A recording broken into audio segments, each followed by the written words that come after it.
मित्रांनो, तर आजच्या आपण व्लॉग मध्ये पाहणार आहोत की इथं पालखी आपण कशी आलेली आहे, काय आहे आणि कसं नियोजन चालू आहे आणि भरपूर लोक तर आलेले आहेत.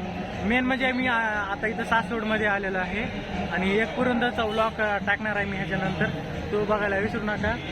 माझी भरपूर इच्छा होती की ह्या वर्षी पालखीसोबत जाऊ, पण काही कारणाशिवाय मी जाऊ शकलो नाही. म्हणून आज विचार चालू आहे पुढच्या वर्षी व त्याच्या पुढच्या वर्षी जाता येईल, काय होते पाहू. पण त्याच्या पहिले माहोल बघू की पालखीचा माहोल कसा असतो, कारण की इथून पहिले मी कधीच बघितलेलं नाही की पालखी कशी राहत्या, कुठं जाते, हे फक्त ऐकलेलं आहे की कशी होत्या कशी नाही. चला मग आज डोळ्यानं पाहू आणि तुम्ही बी पहा कॅमेरानं, आणि व्हिडिओला तर लाईक केलं नसून लाईक करून घ्या. अख्खी गर्दीच गर्दी आहे, रोड तर अख्खा इथून तिथून भरलायच.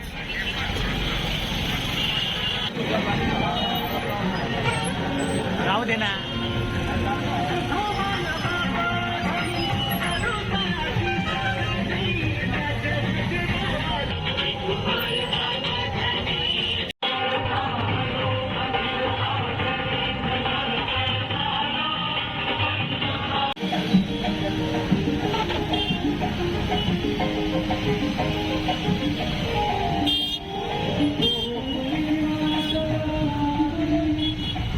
दादा नाही तर ना आता टोपी घेतलेली आहे, टोपी खरेदी करतो घालण्यासाठी. चला माऊली, गर्दी कुणीही करू नका. तर मधात भरपूर गर्दी आहे, पाहू शकता.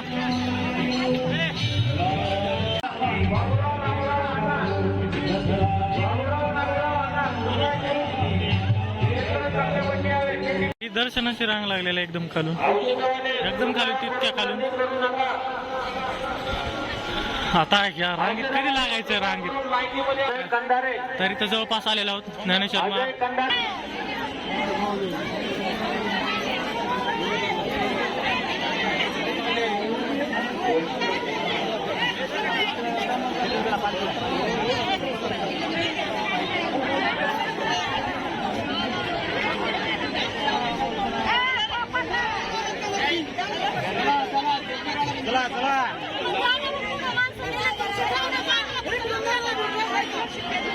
रांग पाहू शकता किती रांग.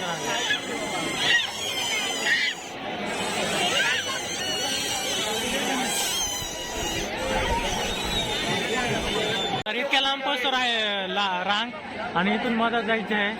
आम्ही बाहेरूनच हे करत आहोत, कारण मधात शूटिंग करायला तर परमिशन नसणारच.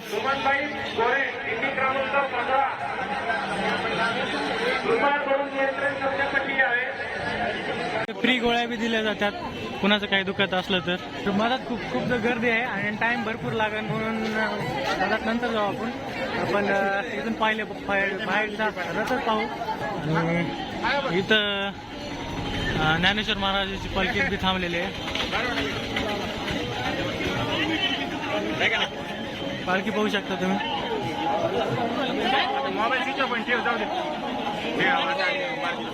राजस्थान थोरात, तुमचा मुलगा आपली वाट बघत आहे. इथे जेवढं बघा तेवढं हर सेकंदाला कोणी ना कोणी हरपलेलं त्याचं नाव यायला चालू आहे. एकदा तर दादाचंच नाव आलं, मी म्हणलं दादा जाय तू हरवला आता, म्हणजे असं कंटिन्यू कुणाचं ना कुणाचं नाव येत आहे. माझ्या नावाला मला वाटलं मी हरपलो काय. कुणाच ना कुणाच येत आहे, आणि असं बघायला एकदम छान वाटतं. म्हणजे लोक टेंट करून राहतात, एवढं लांब यायचं, कोणी कुठून आलेलं असतंय. आता जास्त आमच्या साईडचे तर जास्त येतात, म्हणजे येतात लोक मराठवाड्यातले, बीड जिल्हा असो, परभणी जिल्हा असो, म्हणजे तिकडचे 2-4 जिल्हे आहेत ना, त्या साईडचे जिल्हे जास्त करून येतात आणि कॅम्प करून असत राहतात. पाहू शकता तुम्ही की असे कॅम्प करतात, नंतर हरिपाठ करतात, कॅम्प करून राहणार.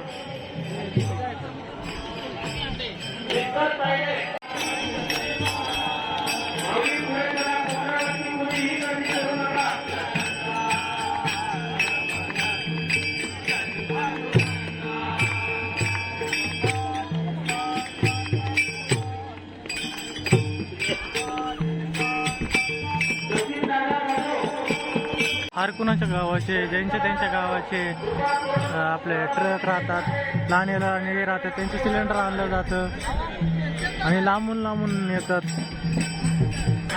तरी असं एक टेम्पो सापडला की त्याच्यावर आमचं आडनाव आहे, जिथं की लिहिले आप्पासाहेब वासकर पंढरपूरकर. तर ह्या टेंट हाऊस मध्ये राहतात आणि आपण इकडून दर्शन करून घेऊ पालखीचे. ह्या टेंट हाऊस मध्ये राहावं लागतं. पालखी क्रमांक असतात, क्रमांकाप्रमाणे लागलेले असते सर्वजण. पाहू शकता किती लोक आहेत. हे ट्रॅक्टर कर्नाटक मधून आलेला आहे, म्हणजे कर्नाटक मधून बी भाविक येतात इथं पंढरपूरच्या वारीला. लोक तिकडच्या साईड कुणी येऊन दर्शन घेत आहेत इथं. राम खूप लांब असतं, लांब असल्यामुळे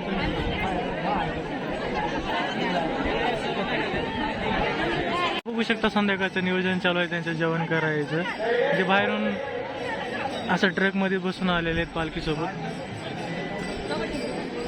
शुभ महाराज शितोळे गाथा कंठस्थ यांनी 4 नंबर दिल्लीमध्ये यावे. अशा प्रकारे इथं भात वगैरे वाढला.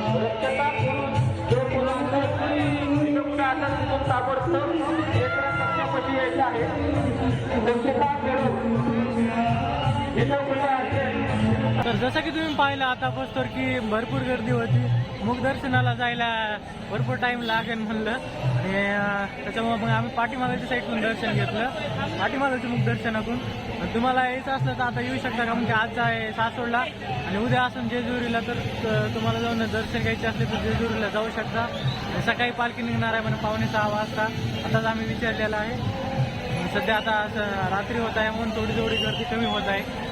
तर मग हे व्लॉग तुम्हाला कसं वाटलं नक्की सांगा. व्हिडिओ आवडला लाईक करा, शेअर करा, सबस्क्राईब करायला विसरू नका असे व्लॉग बघण्यासाठी.